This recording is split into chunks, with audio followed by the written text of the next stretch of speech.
राजश्री, मेरा प्रश्न है कि हमारे माता पिता सर्वश्रेष्ठ देकर हमको पढ़ाते लिखाते हैं और बेटियों ने तो वर्तमान समय में प्रत्येक क्षेत्र में अपना परचम लहराया है, किंतु अगर बेटियां कुछ करना चाहती है महाराज जी, तो बोलते हैं कि लड़कियों के लिए नौकरी करना ठीक नहीं है। लेकिन महाराज जी, मेरे मन में ये शंका उत्पन्न होती है कि सिर्फ पैसे के लिए नहीं, बल्कि पैशन के लिए, अपने राष्ट्र के लिए, अपने समाज के लिए, अपने धर्म के लिए हम कुछ कर जाएं। हम जब जाएं तो हमारा नाम इस दुनिया में हो कि हमने क्या दिया। तो इस भाव से यदि हम कुछ करना चाहते हैं तो दोहरी मानसिकता समाज की कभी कभी अनेक प्रश्न चिन्ह खड़ी कर देती है महाराज जी, तो हम कैसे अपना उत्साहवर्धन बनाए रखें? बिल्कुल ठीक बात है। इस तरह की कोई दोहरी मानसिकता नहीं होनी चाहिए।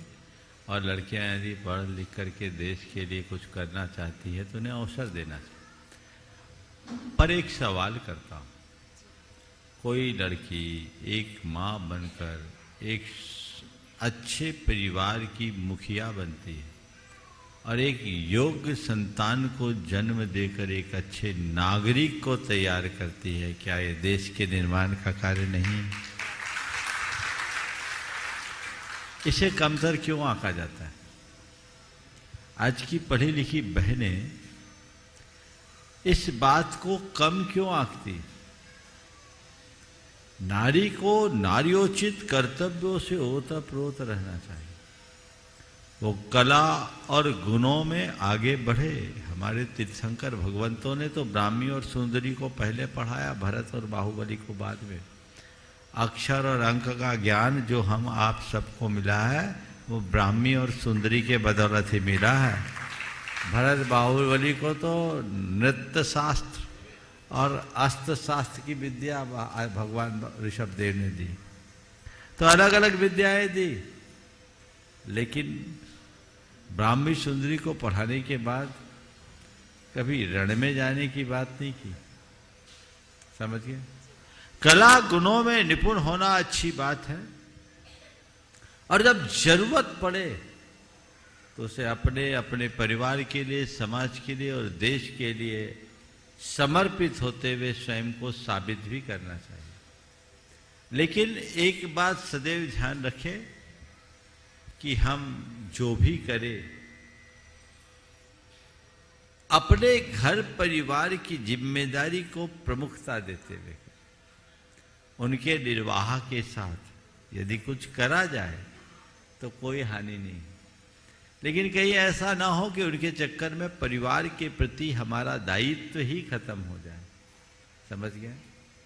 फिर आपने ये जो बात कही कि समाज के लिए या देश के लिए कुछ करे, कहते तो सब है, पर व्यवहारिक तौर में बहुत कम लोग ऐसे दिखते हैं जो देश और समाज के लिए करते हैं। ज़्यादातर तो लोग अपना घर भरने के लिए करते हैं, और अब तो मैं कहता हूँ घर भरने के लिए भी नहीं, केवल पैसा कमाने के लिए करते हैं। ये मानसिकता बदलनी चाहिए। आवश्यकता पड़े तो करो। हमारे देश में तो कई रानियां हुई है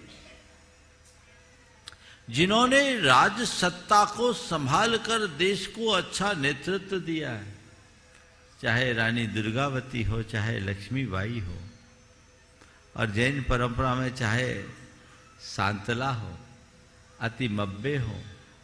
ये हमारी संस्कृति के आदर्श है। लेकिन इन्होंने शुरू से राज्य की कमान नहीं संभाली, जब जरूरत पड़ी तब संभाली। समझ गए?